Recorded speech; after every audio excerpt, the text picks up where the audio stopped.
गूंज। रात के ठीक 1 बजे तेज बारिश और कड़कड़ाती बिजली में अपने घर की बालकनी में खड़ी सुमन खोई खोई कुछ सोच रही थी। अंदर आ जाओ ना। उसके घर के अंदर से आवाज आती है। तब भी सुमन काले अंधेरे में खड़ी न जाने किसका इंतजार कर रही थी, जिसमें से एक औरत अपने 2 बच्चों के साथ उसके पास वाले घर में लाल रंग की एक कार से उतरती है और बारिश में भागती हुई सामने वाले घर में चली जाती है। हेलो, कौन? मेरा कुछ सामान तुम्हारे पास है, लौटाओगी नहीं? आपका क्या सामान? कौन है आप? और मैं तो इस घर में कुछ सेकंड्स पहले ही आई हूँ। आपको यहाँ का नंबर कैसे पता चला?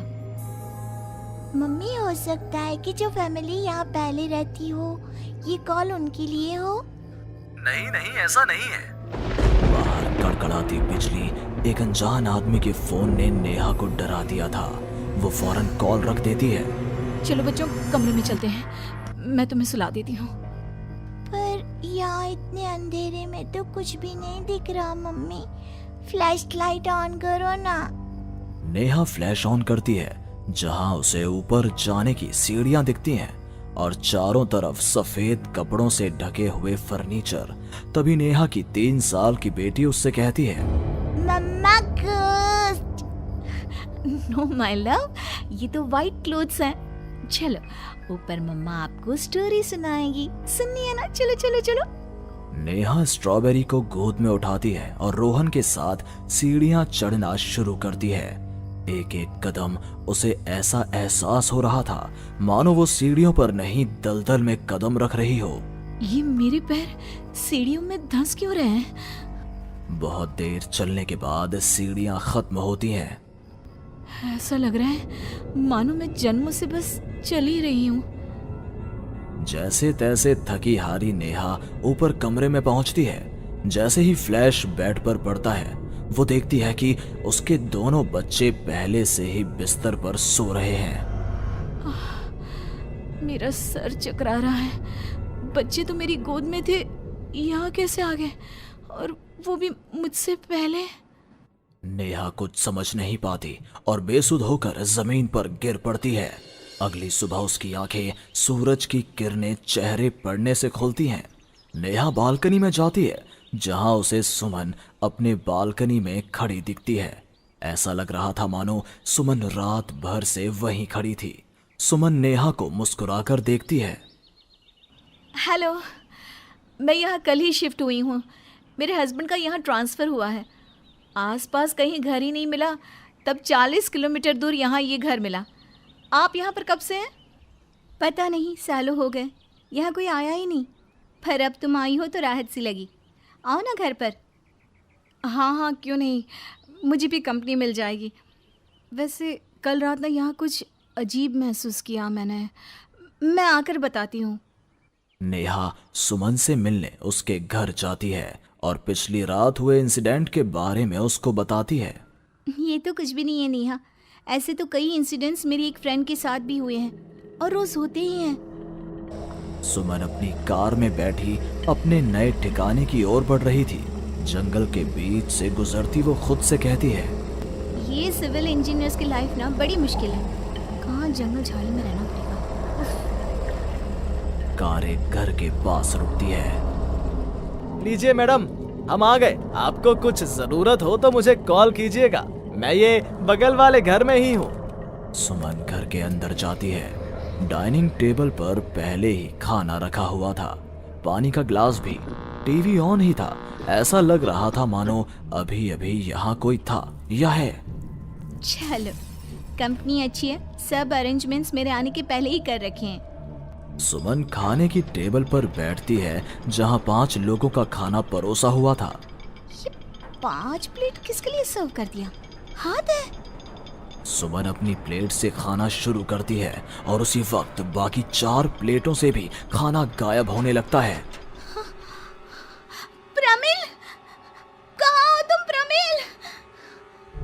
सुमन भागती हुई अपने ड्राइवर के घर पर जाती है। सुमन क्या देखती है कि प्रमिल जमीन पर गिरा हुआ है। फर्श पर हर तरफ खून ही खून। प्रमिल के मुंह से भी खून आ रहा था। वो कराहता हुआ कहता है, मैम, यहाँ रूहें रहती हैं, ये आपको भी नहीं छोड़ेंगी। ये कहते कहते ही प्रमिल दम तोड़ देता है और सुबह के 11 बजे अचानक ही अंधेरा छा जाता है। चारों तरफ से अजीबोगरीब आवाजें आने लग जाती हैं। मम्मी, आई, अरे कोई खाना देगा क्या मुझे? अरे जी सुनिए ना, प्लीज प्लीज मुझे मत मारो। पापा बचाओ, ये लोग कौन है? सुमन अपने दोनों हाथों से अपने कान को बंद कर लेती है और जोर जोर से चीखती है। अचानक एक सन्नाटा चारों ओर फैल जाता है।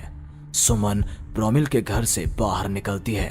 चारों ओर घुप अंधेरा, वो भी कुछ देख नहीं पाती और वापस अपने घर की ओर लौट आती है। इससे अच्छी तो मौत होती, ये मैं कहाँ फंस गई। मम्मा गोदी। अरे सुमन, क्या मरने वरने की बात करती रहती हो? जाओ मेरे लिए चाय बनाओ। ये कौन बोल रहा है? तभी अचानक से घर की लाइट्स ऑन हो जाती हैं। सुमन देखती है कि वो किचन में है। उसके ठीक बगल में एक औरत, जिसके बाल उसके चेहरे की ओर थे, गैस के फ्लेम में अपने दोनों हाथों को पका रही थी। तुम कौन हो? कौन हो तुम? और यहाँ क्या कर रही हो? इनको बहुत पसंद है मेरे हाथों का खाना, तो मैं भी चखवा दूं क्या?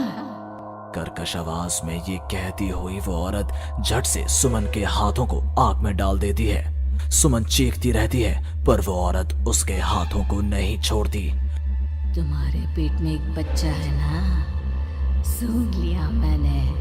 और औरत ये कहती सुमन के पेट पर हाथ फेरने लग जाती है और उसके पेट में हाथ डालकर मांस का टुकड़ा बाहर निकाल कर खा लेती है।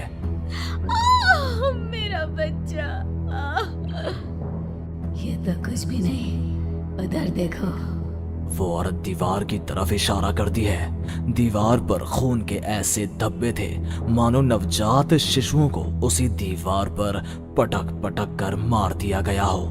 तभी वहां लगभग 5 साल का एक बच्चा आता है। उसका शरीर पूरा सफेद और आंखें काली थी। माँ, भूख लगी है। वो औरत अपने आग में सेके हुए हाथ को वहीं पास में पड़े चाकू से काटकर बच्चे को खाने को दे देती है। सुमन तो समझो अब मर ही चुकी थी। इतना कुछ देखने के बाद कौन ही जिंदा रह सकता था। अब उसका शरीर भी गवाही दे रहा था। एक कदम भी चलना मुश्किल था। वो दीवार को पकड़ पकड़ कर बाहर हॉल में आती है, जहां डाइनिंग टेबल पर 5 लोगों को बैठा देखती है। बिना सर का एक आदमी टेबल पर अपने बीवी और 3 बच्चों के साथ बैठा था।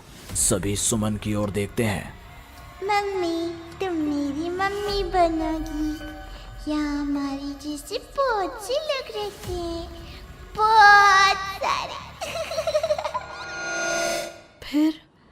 फिर उस लड़की का क्या हुआ? वो अब जिंदा है? हाँ, उन लोगों को एक जिंदा इंसान भी चाहिए था, जिसे वो रूहें रोज मारे, रोज।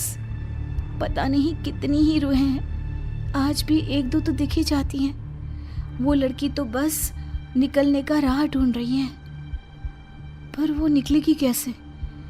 क्या कोई तरीका है? हाँ, किसी और को उन रूहों के हवाले कर देना यही एकमात्र रास्ता है। तो उसने किसे उन आत्माओं के हवाले किया? किया नहीं, अब करेगी। तुम्हें ये वही घर है और वो लड़की मैं हूँ। अलविदा नेहा।